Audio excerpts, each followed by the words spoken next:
کے باوجود ہم صبر کا دامن ہاتھ سے نہیں چھوڑنا چاہتے اور نہ ہم کسی کانفرنٹیشن کی طرف بڑھنا چاہتے ہیں.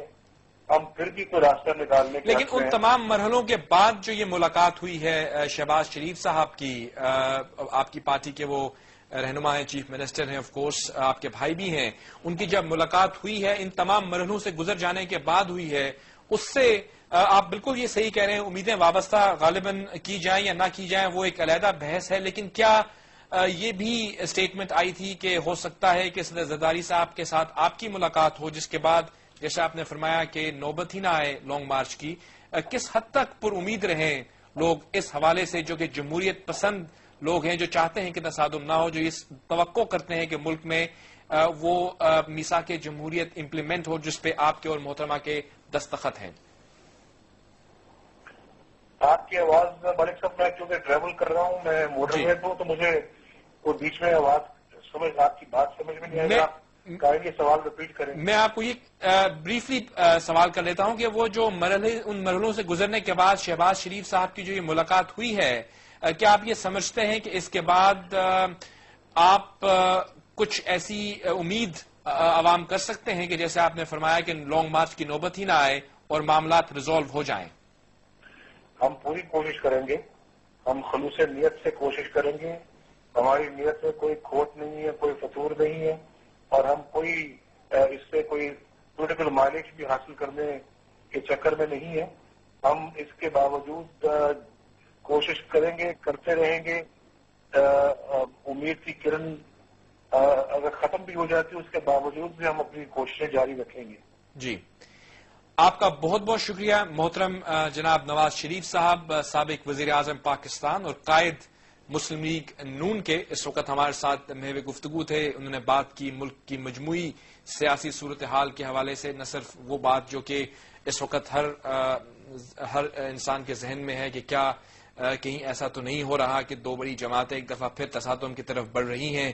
پنجاب کی صورتحال خصوصاً جو ہے وہ کچھ لوگوں کے بقول ایسی ہے کہ جس سے یہ اندیہ ملتا ہے کہ تصادم کی طرف غالباً پیش قدمی ہو رہی ہے. لیکن ان دونوں جماعتوں کی جو اعلیٰ قیادت ہے، صدر زرداری صاحب یا وزیر اعظم جناب یوسف رضا گیلانی صاحب، اور اب ہم نے بات کی آج جناب محترم نواز شریف صاحب سے، تو ان کی طرف سے تو یہی سٹیٹمنٹس آتی ہیں کہ ایسا نہیں ہوگا.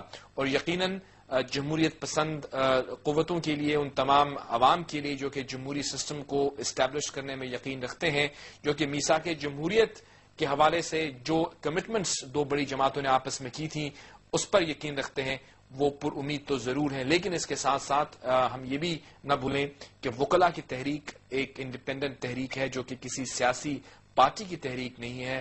ہم نے دیکھا کہ ابھی جو چیف جسٹس نے خطاب کیا لاہور میں، اور اس کے بعد لانگ مارچ کے حوالے سے یہ بات بھی کی گئی کہ یہ مارچ جو ہے وہ ایک دھرنے کی شکل میں کلمینیٹ ہوگا جو کہ اسلام آباد میں دیا جائے گا، اور عدلیہ کی بحالی اور رول آف لا کے لیے یہ لانگ مارچ کیا جا رہا ہے.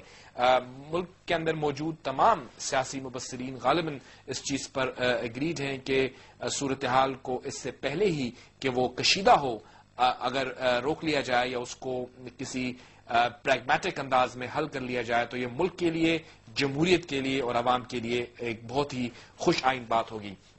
ہم نے بات کی جناب محترم نواز شریف صاحب سے.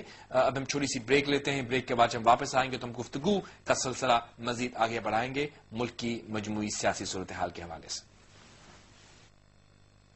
Welcome back viewers to Insight with Javed Malik. Break سے پہلے ہم بات کر رہے تھے جناب محترم نواز شریف صاحب سے. ان کا موقف ہم نے جانا، کس طرح سے وہ دیکھ رہے ہیں ملک کی سیاسی صورتحال کو. ان کی باتوں سے آف کورس آپ نے دیکھا ہوگا کہ وہ فلی کمیٹڈ ہیں. انہوں نے یہ فرمایا کہ وہ کمیٹڈ ہیں جمہوری نظام کو استحکام بخشنے کے لیے، لیکن آف کورس گلے جو ہیں ان کے وہ اپنی جگہ پر دستور ہیں ان وعدوں کے جو کہ ایفا نہ ہوئے.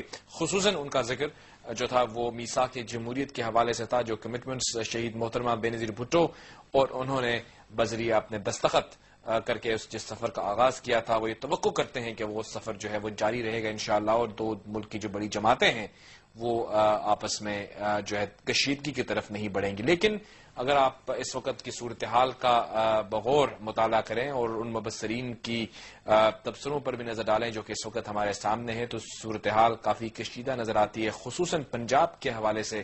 جب ہم گورنر صاحب کی سٹیٹمنٹس دیکھتے ہیں، یا پھر جنرلی یہ کہا جا رہا ہے کہ مارچ کے مہینے میں جو سینٹ کے حوالے سے اہمیت کے حامل ہیں، اور اس کے ساتھ ساتھ ہم یہ بھی جانتے ہیں کہ لانگ مارچ ایک دفعہ پھر وکلا جو ہیں وہ شروع کر رہے ہیں. تو یہ صورتحال جس طرح سے بڑھ رہی ہے، مسلم لیگ نون اور بھی کچھ جماعتوں نے یہ کہا ہے کہ وہ اس لانگ مارچ کا حصہ بنیں گے. پیپلز پارٹی کس طرح سے اس صورتحال کو دیکھتی ہے؟ میرے ساتھ اس وقت لائن پر ہیں ایک سینئر سیاستدان اور آف کورس سابق وزیر اعلیٰ بھی رہے ہیں جناب پنجاب کے، اس وقت وفاقی وزیر ہیں جناب میاں منظور احمد بٹو صاحب. السلام علیکم بٹو صاحب. وعلیکم السلام. بٹو صاحب، جو اس وقت کی صورتحال ہے جو ہم دیکھتے ہیں، ایک طرف تو وکلا نے لانگ مارچ کے حوالے سے اپنا جو ایک پروگرام ہے وہ ہمارے ملک صاحب.